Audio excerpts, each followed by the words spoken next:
اور میری فکر نہ کرو، میں رات کو رہ لیا کروں گی۔ چنانچہ میں اب اسی حویلی میں رہتی تھی۔ میرا کمرہ کافی سائڈ پر تھا، لیکن میں حویلی میں کافی آرام سے رہتی تھی، کیونکہ خاتون نے مجھے کہہ دیا تھا کہ اسے تم اپنی ہی حویلی سمجھو۔ پر ایک روز اچانک ہی رات کو کسی انجان شخص سے میں ٹکرا گئی تھی۔ یہ دیکھ کر میری روح کانپ گئی تھی۔ نہ جانے وہ شخص کون تھا جس کا چہرہ مجھے دکھائی نہیں دے رہا تھا، لیکن وہ کوئی مرد تھا، میں یہ اتنا ضرور جان گئی تھی۔ میرا دل اس وقت تیزی سے دھڑک رہا تھا۔ اس نے اپنے اوپر ایک شال لی ہوئی تھی۔ وہ کافی پروکار شخص لگ رہا تھا، پر وہ کون تھا مجھے کچھ بھی نہیں پتا تھا۔ اس کے بعد مجھے بہت ہول سا اٹھنے لگا تھا کہ نہ جانے میں جو کر رہی ہوں وہ صحیح تو ہے۔ دن ایسے ہی گزرنے لگے تھے۔ مجھے کافی حیرانی ہوتی تھی، کیونکہ میں روز ہی اسی لڑکی کو غسل دیتی تھی جس کو میں نے پہلے دن غسل دیا تھا۔ میں جب بھی اس خاتون سے پوچھتی کہ اس لڑکی کو آخر کیا ہوتا ہے، تو وہ خاتون کہتی کہ اس کو ایسی وبا ہے جو ختم ہونے کا نام ہی نہیں لے رہی، اسی وجہ سے اسے روزانہ غسل کی ضرورت پڑتی ہے۔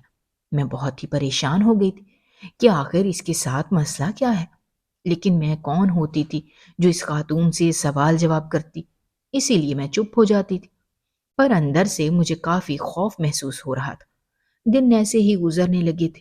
ایک روز اچانک ہی پھر سے میں اس انجان شخص سے ٹکرا گئی جس نے دوبارہ سے اپنے کندھوں پر وہ شال لپیٹی ہوئی تھی، پر اس دفعہ ہلکی ہلکی سی روشنی تھی جس وجہ سے میں اس شخص کو دیکھ پا رہی تھی۔ اس کی بھوری آنکھیں دیکھ کر تو میں حیران ہو گئی تھی۔ وہ شخص شکل و صورت سے تو کافی پروکار شخصیت کا مالک لگ رہا تھا، پر نہ جانے وہ کون تھا۔ میرے من میں کافی سوال اٹھ رہے تھے۔ اچانک میرے منہ سے نکل گیا کہ تم کون ہو؟ وہ میری بات سن کر مسکرانے لگا تھا، پر اس نے مجھے جواب نہ دیا اور ویسے ہی ایک کمرے میں چلا گیا۔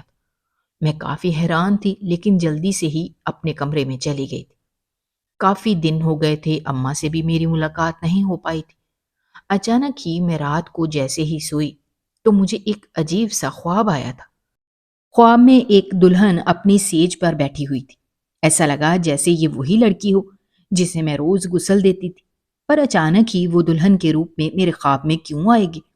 مجھے اس کی بات سمجھ نہ لگی، اور پھر جیسے ہی وہ شخص اندر آیا تو اسے دیکھ کر میں حیران ہو گئی تھی کہ یہ تو وہی شخص لگ رہا ہے جس سے میں ابھی کچھ دیر پہلے مل کر آئی تھی۔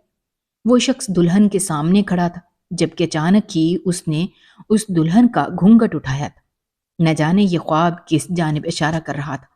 میں بہت ہی پریشان تھی اور پھر ایک چیخ کے ساتھ میں نیند سے اٹھ گئی تھی۔ میرا چہرہ پسینے سے تر تھا۔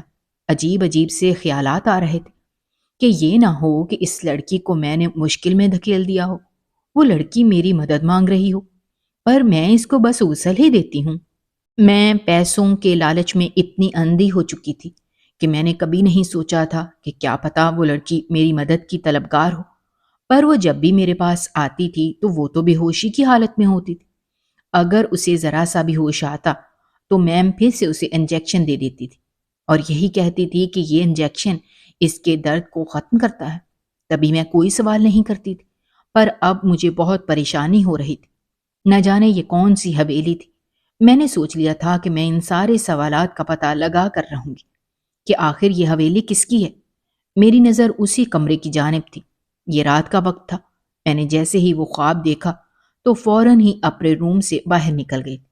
میرے سامنے وہی روم تھا جو اندر سے بالکل روشن تھا، کیونکہ اس کی روشنی باہر کے اندھیرے کو بھی ختم کر رہی تھی۔ میں اس روم کے پاس آ کر رک گئی تھی جب اچانک ہی اندر سے عجیب سی چیخ سنائی دی۔ وہ اسی لڑکی کی چیخ لگ رہی تھی۔ یہ سن کر تو میرا دل دہلنے لگا تھا کہ اندر کیا ہو رہا ہوگا، کیا وہ لڑکی ٹھیک تو ہوگی نا؟ لیکن اس کمرے کا دروازہ بالکل بند تھا اور آس پاس کوئی کھڑکی بھی موجود نہیں تھی جس سے میں پتہ لگا سکتی کہ اندر کیا چل رہا ہے۔ پر مجھے شک ہو گیا تھا۔ اچانک سے ہی دروازہ کھلنے کی آواز آئی تو میں ایک جگہ چھپ گئی تھی۔ میں نے جیسے ہی دیکھا تو وہی مرد اس کمرے سے نکل رہا تھا، جبکہ وہ بہت ہی پرسکون تھا۔ یہ دیکھ کر میں حیران ہو گئی تھی۔ اچانک ہی میرا ہاتھ پاس پڑے ہوئے لیمپ پر جا کر لگا اور وہ لیمپ نیچے گر کر ٹوٹ گیا تھا۔ اس کے ساتھ ہی وہ مرد میری جانب دیکھنے لگا تھا۔ میں جلدی سے ہی چھپ گئی تھی، لیکن اچانک اس مرد کی بھاری آواز میرے کانوں میں پڑی تھی۔ جو کہہ رہا تھا کہ وہاں کون ہے۔ میں نے یہ جیسے ہی سنا تو میرا دل تیزی سے دھڑکنے لگا تھا کہ اب کیا ہوگا۔ اگر تو اس نے مجھے پکڑ لیا تو وہ مجھے چھوڑے گا نہیں، اور پھر میں تو کام سے نکالی جاؤں گی۔ اگر اس مرد نے خاتون کو سب کچھ بتا دیا تو میں تو پھنس جاؤں گی۔ مجھے پیسوں کی کافی ضرورت تھی، لیکن اب کچھ بھی نہیں ہو سکتا تھا۔ میں جلدی سے کچن کی جانب بھاگ گئی۔ اب میں گہرے سانس لینے لگی تھی۔ میں دل میں شکر کر رہی تھی کہ اس مرد نے مجھے نہیں دیکھا، پر اچانک ہی کسی نے میری کلائی تھامی تھی۔ میں نے جیسے ہی دیکھا تو وہ مرد سامنے کھڑا مجھے سرد نظروں سے گھور رہا تھا، جیسے وہ میری جان ہی نکال لے گا۔ یہ دیکھ کر تو میں حیران ہو گئی تھی۔ میرا چہرہ خوف سے پھیکا پڑ چکا تھا۔ میں اپنے سامنے اسے دیکھ کر حیران ہو گئی تھی، لیکن میری زبان سے کچھ بھی نکلنے سے قاصر تھا۔ وہ مرد مجھ سے کہنے لگا کہ تمہاری ہمت کیسے ہوئی کہ چوری چھپے ہماری حویلی میں منڈلاتی پھرو؟ تم ایک کام والی کی حیثیت سے یہاں رہ رہی ہو، لیکن جو آج تم نے حرکت کی ہے اس کی تمہیں سزا ضرور ملے گی، اور میں تمہیں دکھاتا ہوں کہ میں نے اس لڑکی کے ساتھ کیا کیا جسے تم روز ہی غسل دیتی ہو۔ یہ کہتے ساتھ ہی اس نے میری کلائی تھامی اور مجھے اس روم میں لے کر جانے لگا، پر جیسے ہی میری نظر اس روم میں موجود اس لڑکی کے وجود پر پڑی تو شرم سے میرا وجود پانی پانی ہو گیا تھا۔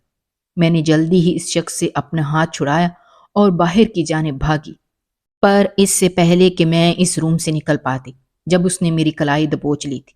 کہنے لگا کہ اب دیکھنا میں تمہارا بھی یہی حال کروں گا۔ تم لڑکیاں اسی کے قابل ہوتی ہو۔ تم یہاں آ تو گئی ہو، لیکن اب یہاں سے باہر کبھی بھی نہیں جا پاؤ گی۔ دیکھنا میں اماں کو بھی یہ کہہ دوں گا کہ وہ تمہیں بھی تیار کر دیں۔ اب دیکھنا تم بھی میری دلہن بنو گی، اور پھر تمہارے ساتھ بھی یہ سب کچھ ہوگا۔ مجھے ایسا لگ رہا تھا جیسے وہ دن قریب آ رہا ہے جب میں مر جاؤں گی۔ میں اپنا سر نفی میں ہلا رہی تھی کہ نہیں، میں تمہیں یہ سب نہیں کرنے دوں گی، لیکن وہ شخص میرے قریب بڑھتا جا رہا تھا۔ اس سے پہلے کہ میرے اور قریب آتا جب اچانک ہی خاتون کی آواز آئی تھی، اے لڑکی، تم یہاں کیا کر رہی ہو؟ یہ تو وہی خاتون تھی جنہوں نے مجھے کام پر رکھا تھا۔ میں نے جیسے ہی ان خاتون کو دیکھا تو میں بھاگتی بھاگتی ان کے پاس آ گئی تھی اور کہنے لگی کہ پلیز مجھے بچا لیں، یہ شخص پاگل ہو گیا ہے۔ اس نے اس لڑکی کے ساتھ بہت بری حرکت کی ہے، اور اب وہ یہی میرے ساتھ کرنا چاہتا ہے۔ خاتون مجھے دیکھ کر پہلے تو مسکرانے لگی اور پھر کہنے لگی کہ تم پاگل ہو گئی ہو، میرے بیٹے پر کیسے الزامات لگا رہی ہو؟ یہ بات سنتے ہی میرے پیروں تلے سے زمین نکل گئی تھی۔ اب مجھ پر ایک اور راز افشا ہوا تھا، اور وہ یہ کہ وہ مرد جو بھی تھا وہ اس خاتون کا بیٹا تھا۔ یہ دیکھ کر تو میں حیران ہو گئی تھی کہ میں تو اس کی ماں سے ہی اس کی شکایت کر رہی تھی۔ میں پوری طرح پھنس چکی تھی۔ میں نے ہمت سے کام لیا اور اس خاتون کے پیروں میں بیٹھ گئی تھی۔ اس کے آگے ہاتھ جوڑنے لگی کہ پلیز میرے ساتھ ایسا مت کریں۔ تو وہ خاتون کہنے لگی کہ دیکھو، تمہیں یہ راز پتہ چل گیا ہے، اب تم اگر باہر جاؤ گی تو اپنا منہ تو ضرور کھولو گی، اسی لیے تمہارے ساتھ بھی یہی سب کچھ ہوگا جو اس لڑکی کے ساتھ ہوا ہے۔ پر مجھے تو ابھی بھی سمجھ نہیں لگ رہی تھی کہ اس لڑکی کے ساتھ آخر کیا ہوا ہے۔ اس سے پہلے کہ میں کچھ کہتی، جب وہ لڑکی آواز نکالنے لگی تھی کہ بچاؤ، مجھے یہاں سے باہر نکالو، میں مر جاؤں گی، میں یہاں نہیں رہ سکتی۔ اتنے میں وہ مرد اس لڑکی کے پاس گیا اور اسے بالوں سے دبوچ کر کھڑا کر کے کہنے لگا، اے لڑکی، چپ ہو جاؤ، تمہاری ہمت کیسی ہوئی ایسے الفاظ نکالنے کی؟ تم بہت ہی گستاخ ہو، تم نے میری اماں کی بے عزتی کی تھی، اس کی سزا ابھی بھی پوری نہیں ہوئی۔ دیکھنا میں تمہیں اتنی بری سزا دوں گا کہ تم اس کو سوچتے ہوئے بھی کانپ جاؤ گی۔ اس کے ساتھ ہی اس نے اس لڑکی کو اتنا زور کا دھکا دیا کہ وہ لڑکی فرش پر گر گئی تھی۔ میں یہ دہشت ناک منظر دیکھ کر کانپ گئی تھی۔ میرا سر بری طرح چکرانے لگا تھا اور اس کے ساتھ ہی میری آنکھوں کے سامنے اندھیرا چھا گیا تھا۔ مجھے جیسے ہی ہوش آیا تو میرے سامنے وہی مرد بیٹھا تھا جسے دیکھتے ساتھ ہی میرے ہاتھ پاؤں پھولنے لگے تھے۔ وہ مجھے کافی غصے سے دیکھ رہا تھا، جیسے ابھی مجھے کھا جائے گا، اور وہ میرے ساتھ کیا کر ڈالے گا۔ میرے آس پاس دو خاتون بھی تھیں جو کہ اپنی نظریں جھکائے اسی شخص سے مخاطب تھیں۔ کہہ رہی تھیں کہ سیٹھ جی، آپ کی ہونے والی بیوی بالکل ٹھیک ہے، ان کے ساتھ کچھ بھی نہیں ہوا ہے۔ جبکہ میں نے جیسے ہی یہ الفاظ سنے تو میرے پیروں سے زمین نکل گئی کہ یہ کیسے ہو سکتا ہے۔ اس کے بعد وہ شخص مسکراتے ہوئے میری جانب آیا تھا اور کہنے لگا تھا کہ دیکھو، تم بہت بری طرح پھنس گئی ہو، اب تم باہر تو جا نہیں سکتی، اسی لیے بہتر یہی ہے کہ تم اس حویلی میں میری بیویوں کی طرح ہی رہو، جیسے میری باقی بیویاں رہ رہی ہیں۔ میں نے جیسے ہی یہ سنا تو ہوش اڑ گئے تھے کہ یہ شخص کیا کہہ رہا ہے، لیکن مجھے حیرت میں مبتلا دیکھ کر وہ کہنے لگا، ہاں یہ بات سچ ہے کہ تم میری تیسری بیوی بنو گی۔ میری دو پہلے بھی بیویاں ہیں، لیکن وہ میرے ساتھ بالکل بھی ٹھیک نہیں ہیں، جس کی وجہ سے انہیں میں بہت سزا دیتا ہوں۔ ہاں تم کوشش کرنا کہ تم ان کی طرح نہ بننا، اگر تم نے ایسی حرکت کی تو پھر میں تمہیں بھی سزا دوں گا۔ تو میری بات جان لو کہ میری اماں اس حویلی کی مالکن ہے، اور اگر تم نے ان سے بدتمیزی کی تو پھر میں تمہارا وہی حشر کروں گا جو میں اپنی بیویوں کا کرتا ہوں۔ تم ان کی حالت دیکھتے ہی سمجھ جاؤ گی، ان کی جو بھی حالت ہوتی ہے وہ میں ہی کرتا ہوں، اور پھر تو تمہیں بھی ایسے ہی کوئی غسل دے گا۔ اس لیے بہتر یہی ہے کہ تم آرام سے مجھ سے نکاح کر لو، اور اس کے بعد میرے ساتھ اچھی بیوی بن کے رہنا، اور میری ماں کا ویسے ہی خیال رکھنا جیسے تم اپنی ماں کا رکھتی ہوگی۔ اگر تم نے ایسا کیا تو تمہاری زندگی میں پھولوں سے بھر دوں گا، لیکن اگر نہ کیا تو پھر میں تمہیں کانٹوں سے بھی زیادہ درد دوں گا۔ اس نے مجھے اتنی زیادہ باتیں کی تھیں، لیکن میرا دماغ تو سن ہو چکا تھا، مجھ میں کوئی سمجھ نہیں لگ رہی تھی کہ میرے ساتھ کیا چل رہا ہے۔ کچھ دیر بعد ہی وہ خاتون اندر آئی اور کہنے لگی کہ دیکھو تم میرے بیٹی کی بیوی بن جاؤ، اس کے علاوہ تمہارے پاس کوئی چارہ نہیں ہے، کیونکہ اگر تم باہر جانا چاہتی ہو تو یہ ذہن سے نکال دو، اگر تم نے شادی نہ بھی کی تو پھر ہمیں تمہیں مارنا پڑے گا، کیونکہ ہمارے کرتوت سب جان لیں گے، اور پھر اس طرح ہم ماں بیٹے کو لوگ پولیس کے حوالے کر دیں گے۔ ہم دونوں یہ بالکل بھی نہیں چاہیں گے، اسی لیے اب ہمارے لیے یہ ضروری ہو گیا ہے کہ ہم تمہارا منہ بند کرنے کے لیے تمہیں اپنے خاندان کے ساتھ شامل کر لیں۔ میں نے جیسے ہی یہ بات سنی کہ میں اس حویلی سے نہیں نکل سکتی اور یہاں قید رہوں گی، تو پھر میں نے یہی بہتر جانا، کیونکہ میں نہیں چاہتی تھی کہ میرے کردار پر کوئی انگلی اٹھائے، اور اگر میں اس شخص کو انکار کر دیتی تو پھر شاید میرا کردار تو نہ بچتا۔ یہ سوچ کر میں نے ہاں کر دی تھی، اور پھر کچھ دیر بعد ہی اس شخص کی میں دلہن بن کر بیٹھ گئی تھی۔ مجھے وہی خواب یاد آنے لگا جو میں نے دیکھا تھا۔ اب تو مجھے ایسا لگ رہا تھا جیسے وہ خواب تو ایک حقیقت بن کر میرے سامنے آ گیا تھا۔ میں اسی طرح دلہن بن کر اس سیج پر بیٹھی تھی جب وہ سیٹ میرے سامنے آ رہا تھا۔ اس نے جیسے ہی مجھے دیکھا تو پھر میرا گھونگھٹ اٹھا کر کہنے لگا، یہ دیکھو تمہارے ساتھ بھی وہی ہوگا جو میری بیویوں کے ساتھ ہوتا ہے۔ یہ کہتے ساتھ ہی اس نے لال لپسٹک جو میرے ہونٹوں پر سجی ہوئی تھی وہ ایک دم مٹا دی تھی۔ مجھے وہی خواب پھر سے یاد آنے لگا تھا، جیسے میں نے یہ سب کچھ پہلے ہی دیکھ لیا تھا۔ وہ رات میری کافی تڑپتے اور سسکتے ہوئے گزری تھی، لیکن یہاں کوئی بھی نہیں تھا جو مجھے بچا سکتا۔ میں بہت بے بس ہو گئی تھی۔ اگلے روز میری نظر پاس پڑے اس بے حس شخص پر پڑی تو وہ کافی چین کی نیند سو رہا تھا، لیکن اسے ایسے دیکھ کر میری بے چینی بڑھتی جا رہی تھی۔ میں نے سوچ لیا تھا کہ مجھے کچھ نہ کچھ تو کرنا ہی ہوگا، لیکن اس سے پہلے مجھے اس کا اعتماد جیتنا تھا۔ یہی سوچ کر میں فریش ہونے چلی گئی تھی، اور کچھ دیر بعد میں نے اپنے آپ کو کافی سجایا تھا، پر میں اپنی قسمت کو کوسنے لگی تھی کہ کہاں میں ایک کام والی تھی، میرے پاس کوئی کام نہیں تھا، اور اب آج میں ایک سیٹھ کی بیوی بن کر رہ رہی تھی۔ کیا ہوا جو میں اس کی تیسری بیوی تھی، لیکن میرا رتبہ وہی تھا جو ان دو بیویوں کو دیکھتی تھی کہ جو کافی مرجھائی ہوئی حالت میں رہتی تھی۔ لیکن جب میں خود کو دیکھتی تو میں رشک محسوس کرتی تھی، لیکن میں اندر ہی اندر تو منصوبے بنا رہی تھی اور انہیں پورا کرنے کے لیے تڑپ رہی تھی کہ کب وہ دن آئے گا جب میں اپنی منصوبوں پر کام کروں گی اور پھر ان دونوں ماں بیٹوں کا کام تمام کر دوں گی۔ دن گزرتے جا رہے تھے، میں نے کبھی بھی ذکر نہیں کیا تھا کہ مجھے باہر جانا ہے یا حویلی سے باہر قدم بھی رکھنا ہے۔ اس طرح سے میں نے سیٹھ کا دل جیت لیا تھا، اس کو بھی مجھ پر یقین ہو گیا تھا۔ میں یہی تو چاہتی تھی، اب تو وہ مجھے خود ہی حویلی سے باہر بیچنا چاہتا تھا، لیکن میں یہی چاہتی تھی کہ 100% اسے مجھ پر کبھی بھی شک نہ ہو، اسی لیے میں انکار کر دیتی کہ نہیں، مجھے حویلی میں ہی رہنا ہے، مجھے ایسے جینے کی عادت ہو گئی ہے۔ میں نے کبھی بھی اس کے سامنے اپنی اماں کا بھی ذکر نہیں کیا تھا۔ میں نہیں چاہتی تھی کہ اسے کسی بھی قسم کا شک ہو، لیکن اندر ہی اندر میں تڑپتی چلی جا رہی تھی، کیونکہ 1 سال ہو گیا تھا اور میں اپنی ماں سے نہیں ملی تھی۔ اللہ جانے میری اماں کس حال میں ہوں گی، پر یہ سب کچھ میری مجبوری کے تحت مجھے کرنا پڑا تھا۔ سیٹھ کی وہ دونوں بیویاں مر گئی تھیں، اس نے پھر دوبارہ سے شادی بھی کر لی۔ اس کا یہی تو کام تھا۔ وہ اتنا ظالم تھا کہ اپنی اماں کی خاطر وہ اپنی بیویوں کے ساتھ بہت برا سلوک کرتا تھا، اور اسے کوئی احساس بھی نہیں ہوتا تھا کہ وہ کیا کر رہا ہے۔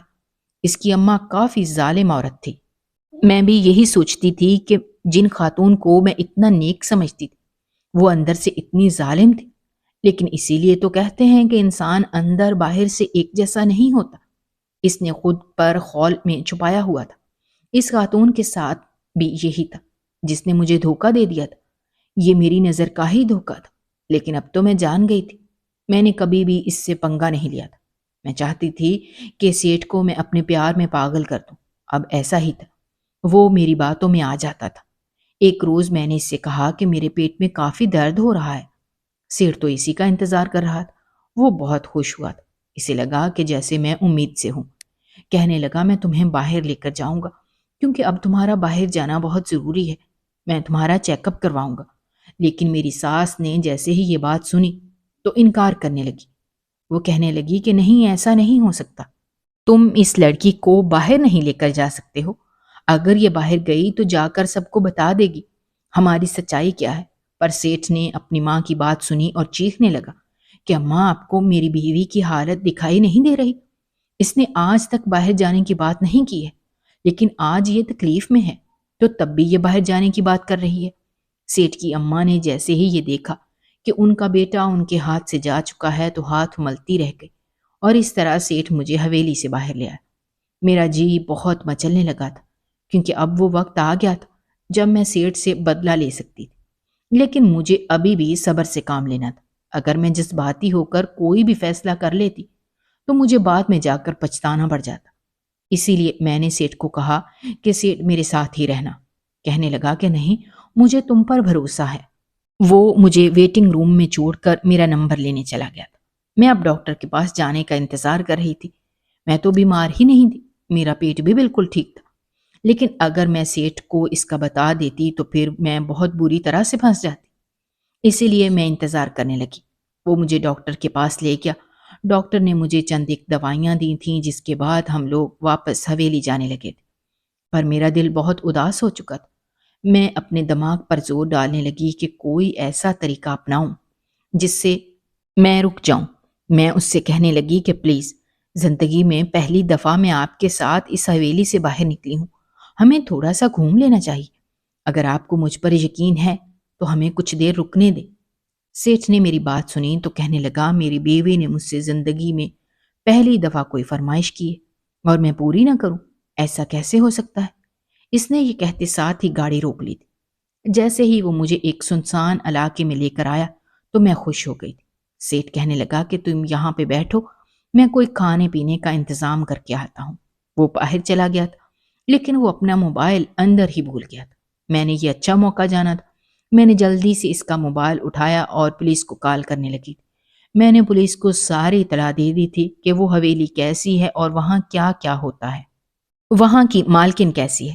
کچھ دیر بعد ہی پولیس نے مجھے بتا دیا تھا کہ آپ فکر نہ کریں، ہم لوگ خفیہ طور پر ہی اپنا کام کریں گے۔ اس کے بعد سیٹھ مجھے کھانا کھلا کر واپس حویلی لے آیا تھا۔ جب اس کی اماں کہنے لگی کہ دیکھنا، بہت برا ہو جائے گا، مجھے تو ایسا لگتا ہے کہ ہمارے برے دن شروع ہونے والے ہیں۔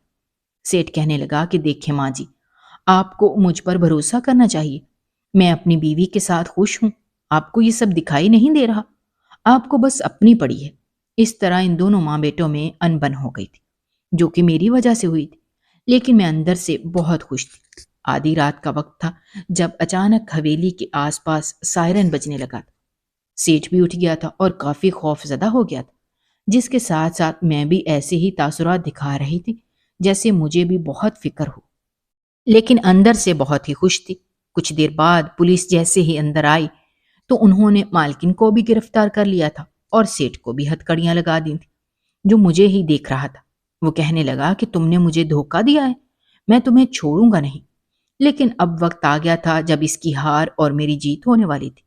پولیس ان دونوں کو لے کر تھانے چلی گئی، جبکہ سیٹھ کی ساری بیویاں آزاد ہو گئی تھیں۔ ان سب نے میرا شکریہ ادا کیا تھا۔ میں اس کے ساتھ ہی اپنی اماں سے ملنے چلی گئی۔ میں نے جیسے ہی دیکھا تو میری بوڑھی ماں اسی گھر میں موجود تھی اور وہاں تڑپ رہی تھی۔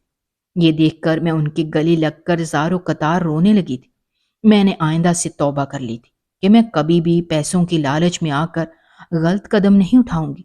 یہ میری زندگی کا سب سے کڑا سبق تھا جس سے میں نے بہت کچھ سیکھا تھا۔ اگر آپ کو ہماری کہانیاں پسند آ رہی ہیں تو ہمارے چینل کو سبسکرائب کیجیے، ویڈیوز پر کمنٹ کیجیے اور شیئر کیجیے۔ شکریہ۔